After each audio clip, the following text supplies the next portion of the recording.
It's another video on the Evo X. It's putting the transmission back in. It's a little challenging, but it can be done.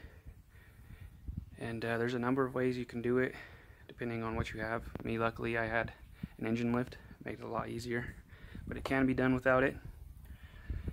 One of the first things I want to tell you is safety. Always be safe with these kinds of things because you can really hurt yourself, even kill yourself. So always be safe. So if you don't have a engine lift like I do, what you can do, another method is this 2x4, just for an example. You can go ahead and set it up here on your stabilizer bar and cut it out to length to be right here on the radiator support, because put it on the bumper, you might damage it. I wouldn't do that. And what you're going to want to do is jack up the transmission on the bottom. It's best to have somebody helping you with something like this, that way and you don't hurt yourself. Is have somebody help you balance it when you have your jack to lift it up, and get a chain and wrap it around this 2x4. That way the transmission has something to catch it. That way if it does fall, it'll get caught, or if it comes off balance, that way you don't hurt yourself. Very important. But let's see, in my case, I went ahead and let's see, first things first, a lot of things you can get caught on. Right here on this end of the transmission, there is a bracket for the motor mount. It is this one right here, this bracket, and I believe it's 3 14mm bolts that are holding it on. You want to take that off, because if not, you're going to get caught, and it's going to get really stressful if you don't. But let's see, also you want to take the intercooler piping off down in here. There's 3 bolts holding that on. I believe it's a 12mm.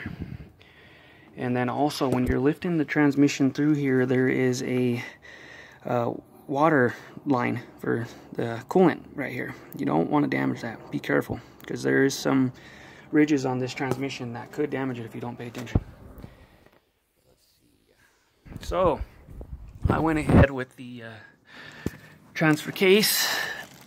Since it's going to get in the way, I went ahead and tied a piece of string on it and pulled it back, and tied it up over here on the end of the stabilizer bar, just so that it was secure and it stays in its place and doesn't get in the way when you're working right here, because it will get caught up right there. Those two right there, the shaft and that insert will get caught on each other or on the transmission or engine. So go ahead and get that out of the way. You don't have to remove the downpipe. At least I didn't. This one is an aftermarket one. I didn't have to remove it. I had enough clearance. And if you're using a jack, this is where you're going to want to put your jack right here. As you can tell, it's designed for it. That way it has it's cupped in there and it doesn't move on you. But that's how you're going to get it into place. But the trick is with these cars is the transmission and the engine. You have to balance them with each other, so you're going to want to have a jack on this end for the motor. Put a piece of wood so you don't damage anything. And on this side, you'll have your jack, of course, and then have it secured, like I showed you up there. If you don't have an engine lift, secure it so it doesn't fall on you. And your biggest problem is going to be the subframe right here. The end of the transmission back here on this side, where the T-case and differential are, is the problem. When you're really going to get hung up on there, especially right here. This is where you really get hung up, and you have to be really aware of that when you're doing this, because that's going to be your, like I said, your biggest problem. But other than that, when you're starting out, you want to have your transmission right here, of course, and you want to get it as close to the engine as possible as you lift it up, and you're going to have to work it back and forth, the transmission, to get it into place, to get it the shaft inside of the flywheel and such. And when you do that, what you're going to have to do is you're going to have to play with the motor up and down, left to right, and you're going to have to get it into place so that it locks up with the transmission. It is a pain in the ass, I'll let you know that, but it can be done. You just persistent. If you have to take a break or whatever, do so. That way you don't get too overwhelmed and stressed out and start breaking stuff.